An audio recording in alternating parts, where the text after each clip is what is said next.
Your Majesty, Excellencies, ladies and gentlemen, dear friends, it's an honor to again, and privilege to again be able to welcome you back to Davos, Secretary General of the United Nations, Antonio Guterres. We are all very grateful, Mr. Secretary General, that despite all the challenges, you continue to stand up for the UN Charter, international law, and also the humanitarian principles.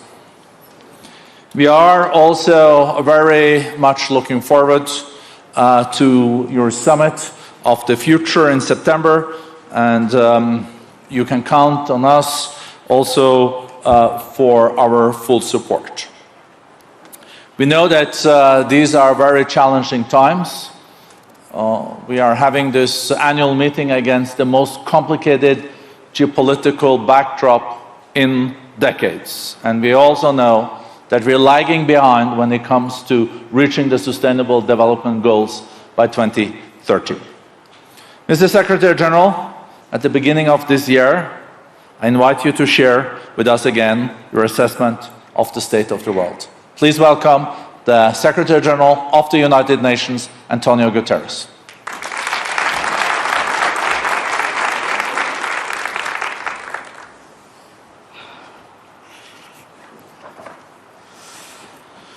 Excellencies, ladies and gentlemen, thank you very much for your warm welcome, and it's good to be back and to see Davos highlighting the global crisis in trust. I believe this crisis is the direct result of a paradox facing our world.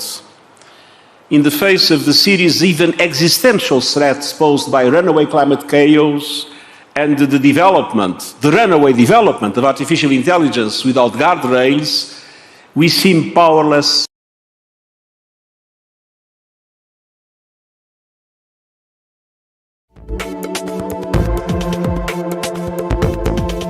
Our planet forever, and others have lost a 3-degree increase in global temperatures.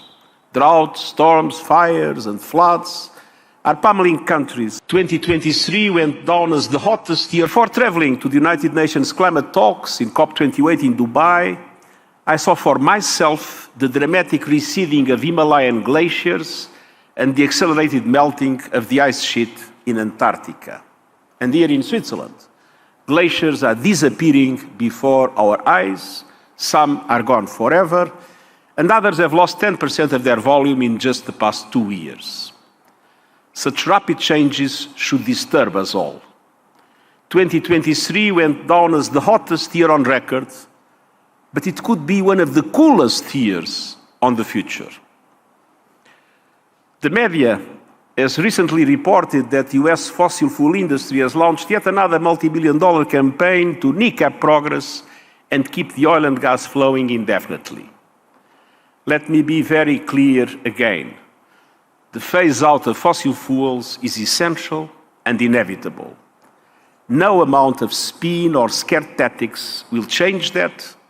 Let's hope it doesn't come too late. But we must now act to ensure a just and equitable transition to renewable energy. At the same time, every new iteration of generative AI increases the risk of serious unintended consequences. The technology has enormous potential for sustainable development, but as the International Monetary Fund has just warned us, it is very likely it will worsen inequality in the world. And some powerful tech companies are already pursuing profits with a clear disregard for human rights, personal privacy, and social impact. This is no secret. Now, these two issues, climate and AI, are exhaustively discussed by governments, by the media, and by leaders here in Davos. And yet, we have not yet an effective global strategy to deal with either. And the reason is simple. Geopolitical divides are preventing us from coming together around global solutions for global challenges. Little wonder that people everywhere are losing faith in governments, institutions, and financial and economic systems. Dear friends, at times of existential peril in the past, the world was able to come together to mitigate risks. Even during the Cold War, the world faced terrible regional conflicts, moments of great danger, but there were systems in place to promote predictability, including initiatives on arms control and nuclear hotlines. Today, many of these systems have been eroded or undermined.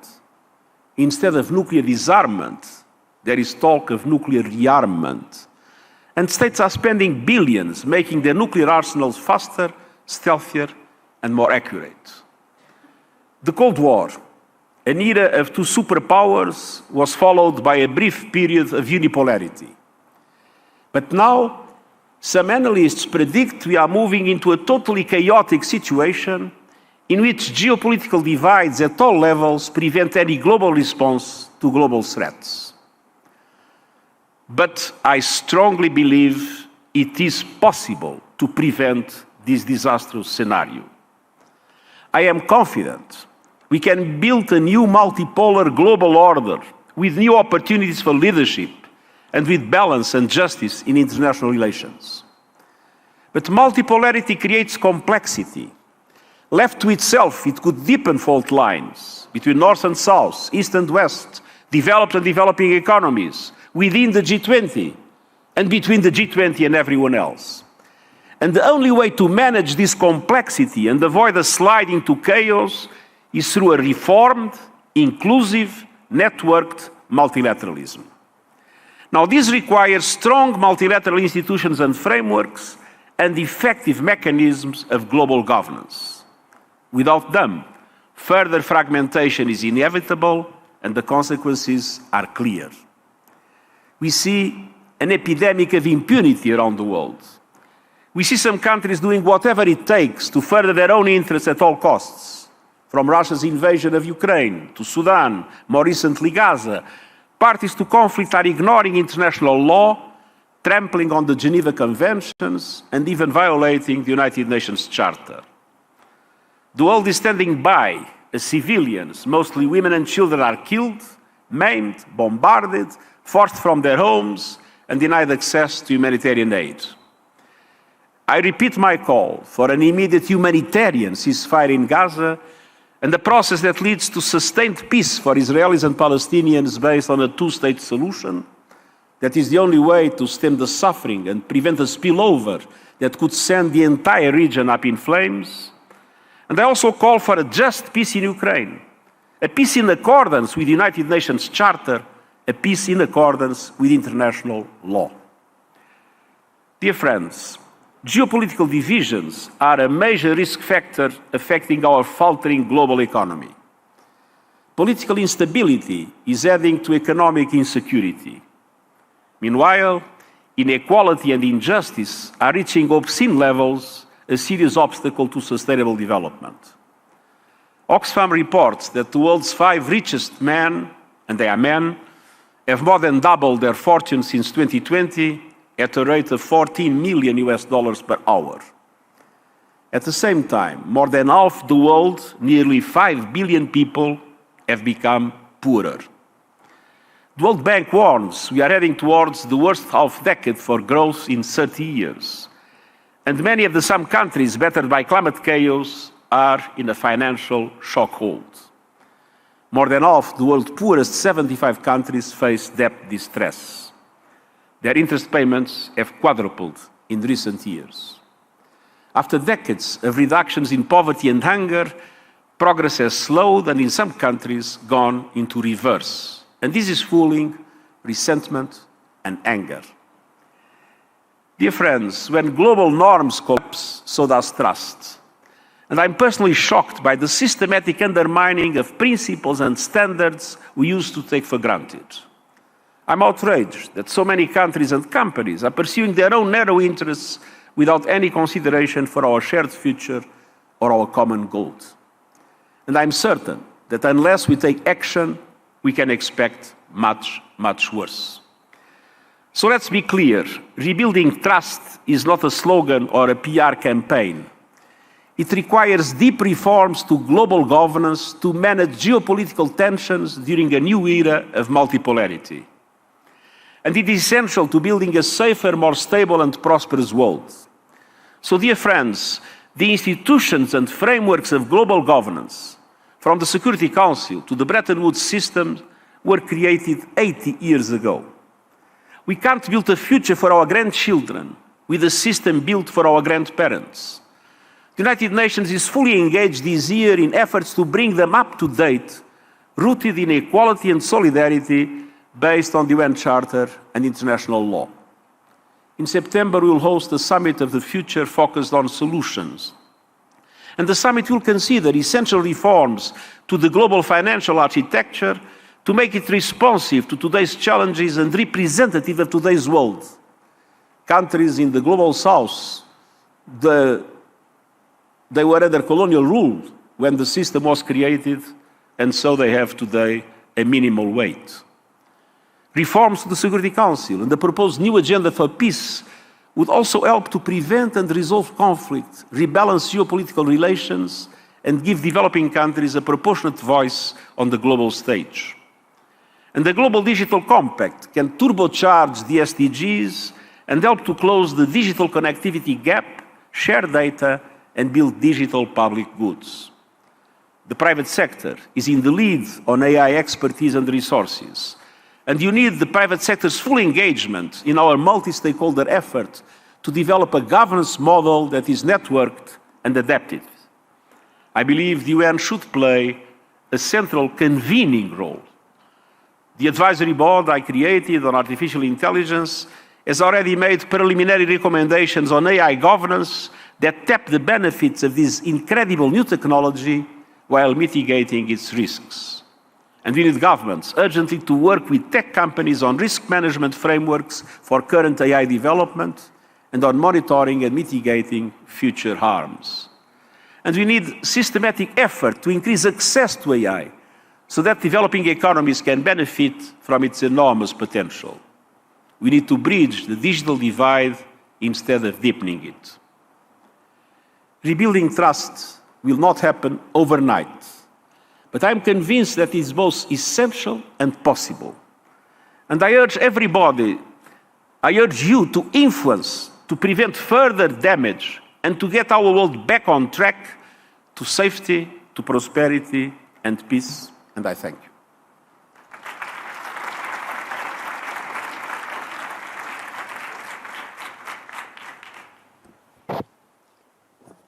Thank you so much, Mr. Secretary General.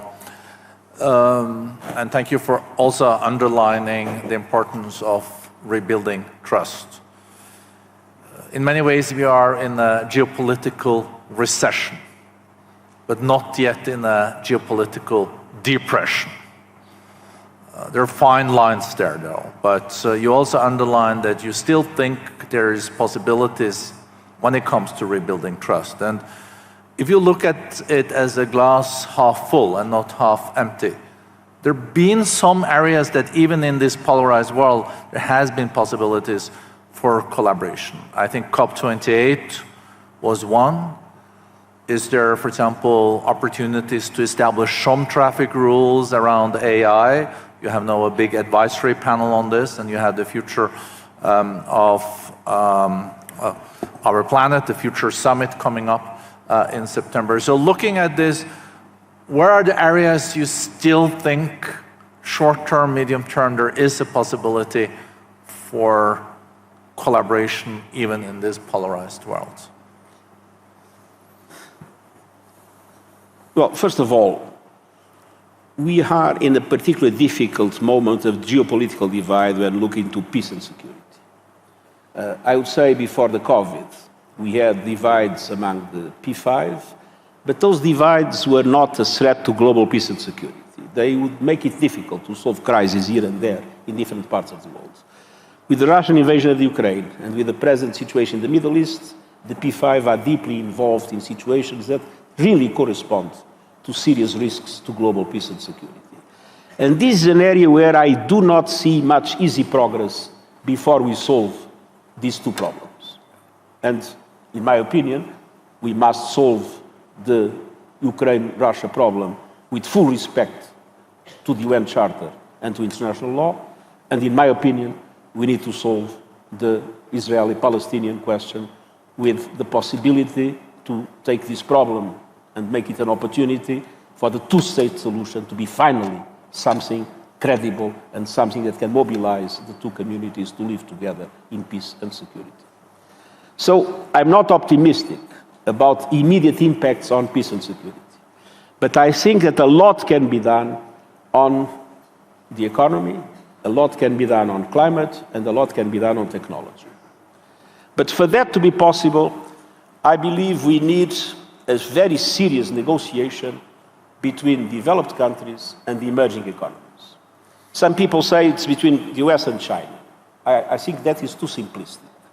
The US doesn't represent the whole of the developed world. I mean, Europe and the US have different positions on several issues, and China doesn't represent India, Indonesia, and several other countries. But the truth is that we live in an economic system that was designed after the Second World War, and basically designed by the developed countries.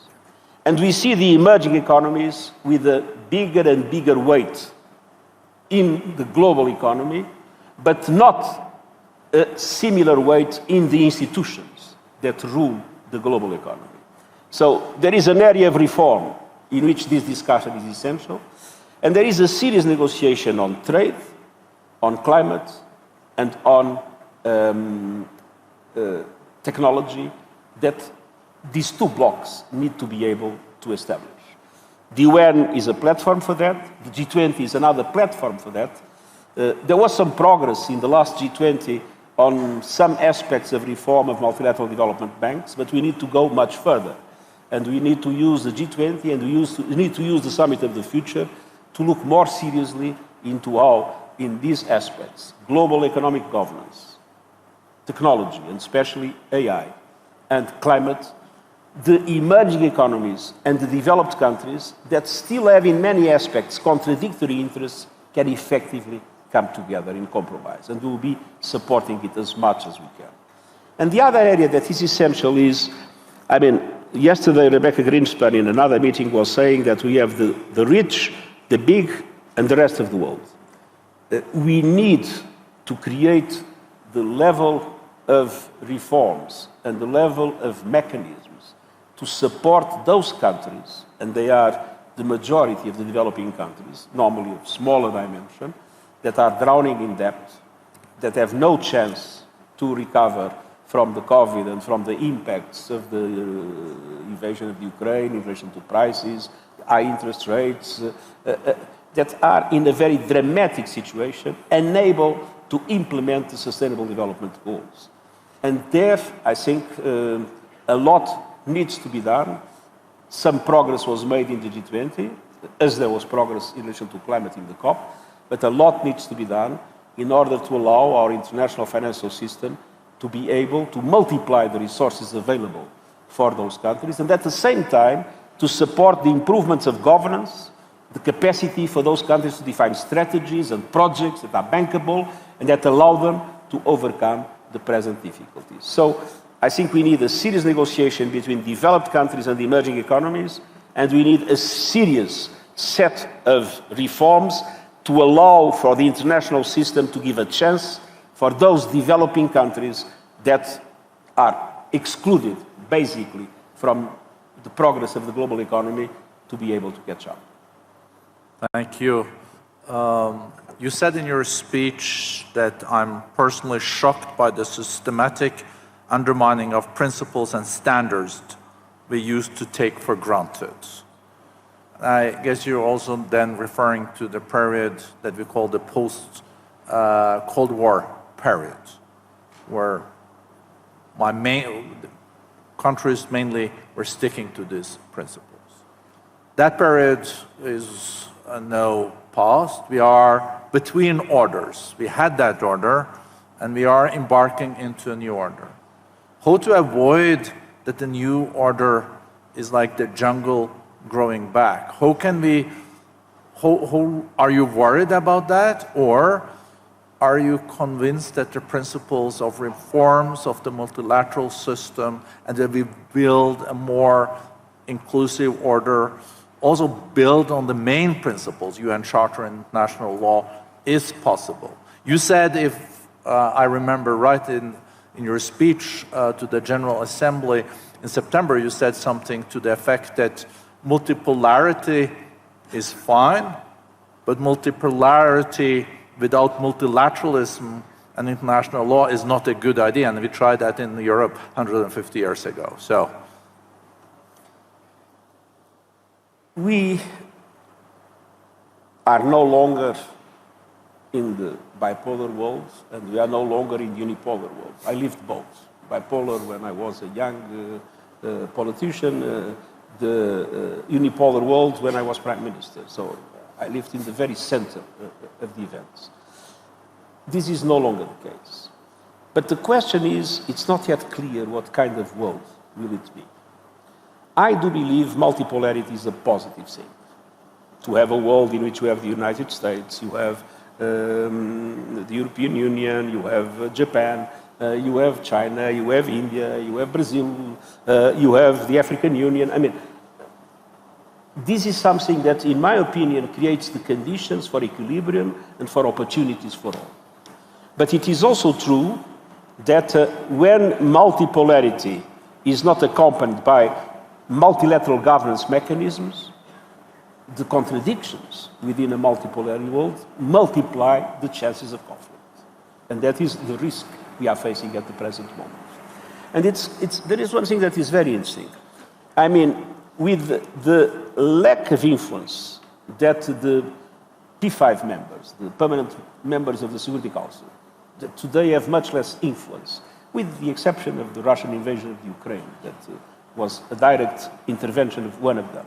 But if you don't take that into account, if you look at what's happening in different other parts of the world, you have to recognize that today you have medium-sized powers that have more influence in what's happening than the big powers. Countries like Israel, Iran, Turkey have proven to be much more influenced in the crises that I have to manage in the recent past than the P5 members of the Security Council that fight for weeks and weeks to get a text in which they can agree on something.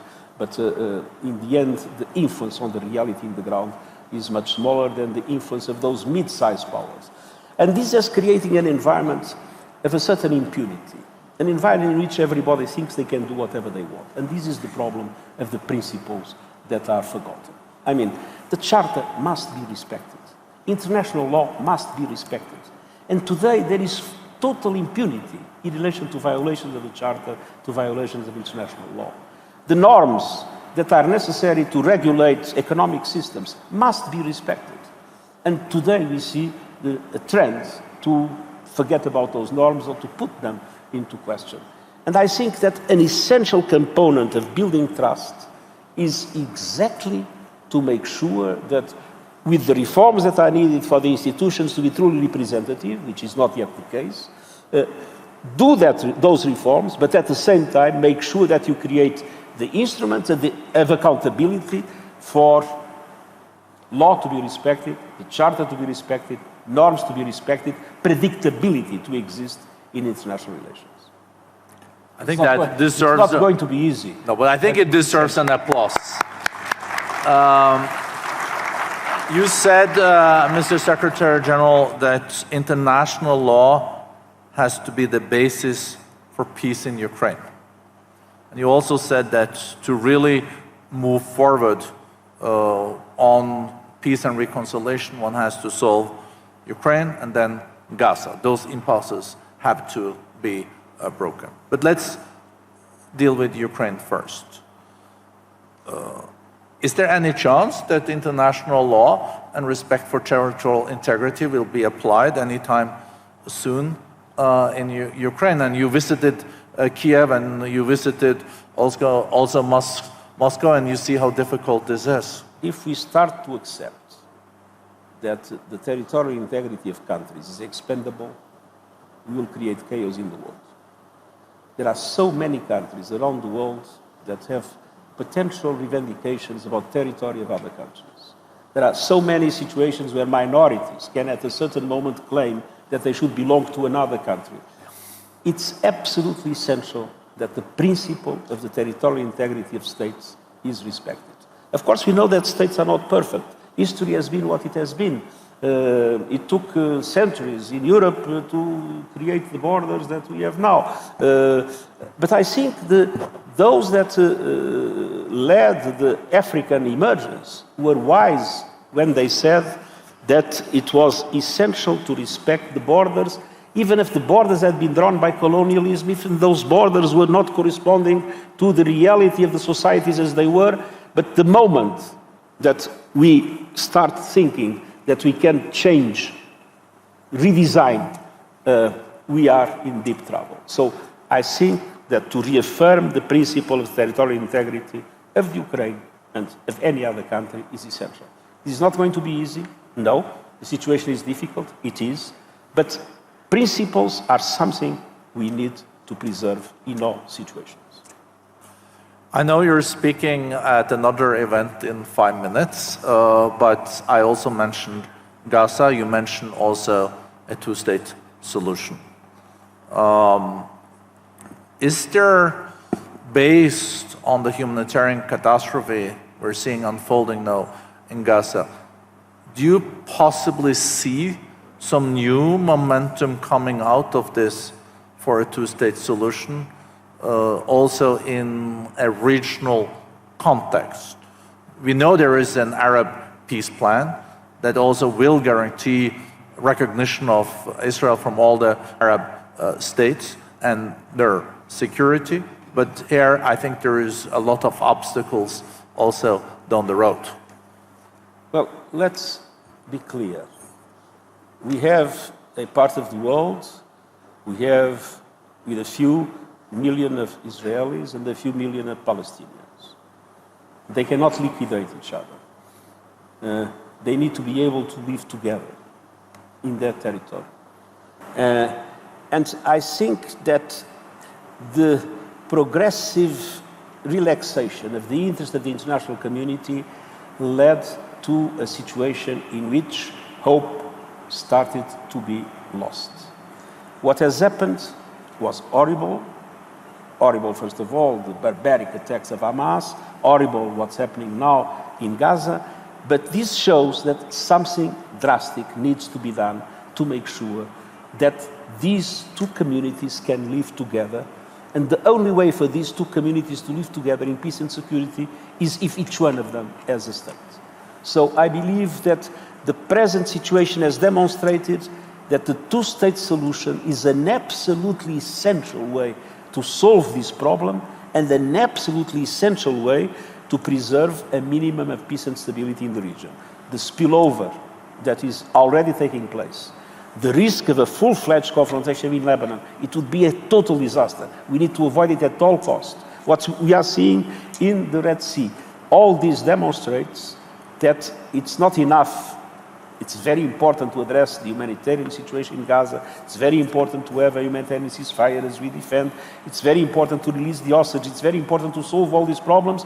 But we need to find once and for all a total commitment of the international community for a two-state solution to exist in Israel and Palestine as the basis for a stable and peaceful Middle East for the benefit of everybody.